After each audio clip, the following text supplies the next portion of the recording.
Ayan, nadidigan tayo dito. 2,853 square meter.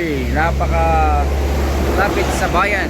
So pwedeng kahit anong business dito mga sir, mga madam. Mungkada Tarlac, walking distance ang bayan.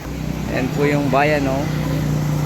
So ang problema lang dito pag umulan, ito tubig. Kailangan ng drainage dito sa gilid. Lagyan ng drainage, ayan. So pag may drainage po yan, okay na po yan mga sir. So katabang-katabang lang ng establishment. Ayan. So yun naman ang bayan mga sir, napakalapit. Tapos ito meron siya ng caretaker, pero sila na daw mag-uusap sa mga kanya. Babayaran naman sila ayon sa ating kausap. So napakalapad din ng frontage mula doon hanggang dito. Siguro nasa 10 1,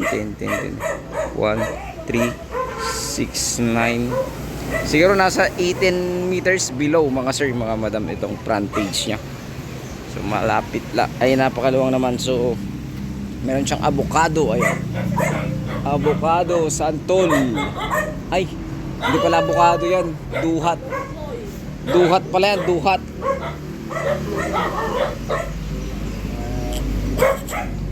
Duhat saka santol. Ayan. Ate, pwedeng pumasok dito?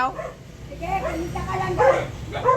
Kung gusto mo tingnan ang gabi sa likod, At, mo lang yung pintuan. opo. Papo, makikiran po. Ayan yung likod niya. So masukal pala yung likod. May mangga siya. May mangga. Ayan, huwag na nating puntahan kasi maputik. Ayan, nakasabas tayo. Pero 2,853 ito. Tapos may mangga siyang isa, tapos masukal na. Ayan. So maganda naman tong property. Pang business lang talaga siya. So sa ngayon ay caretaker po yung nakatira. Pero okay naman yung usapan.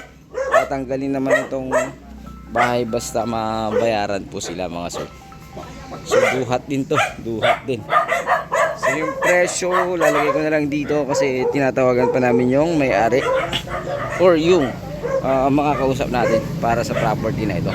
So ayun, napakaganda ng property na ito mga sir, mga madam. 2,853 square meter along MacArthur Highway. Ayan, napakalapit ang bayan ng Tarlac.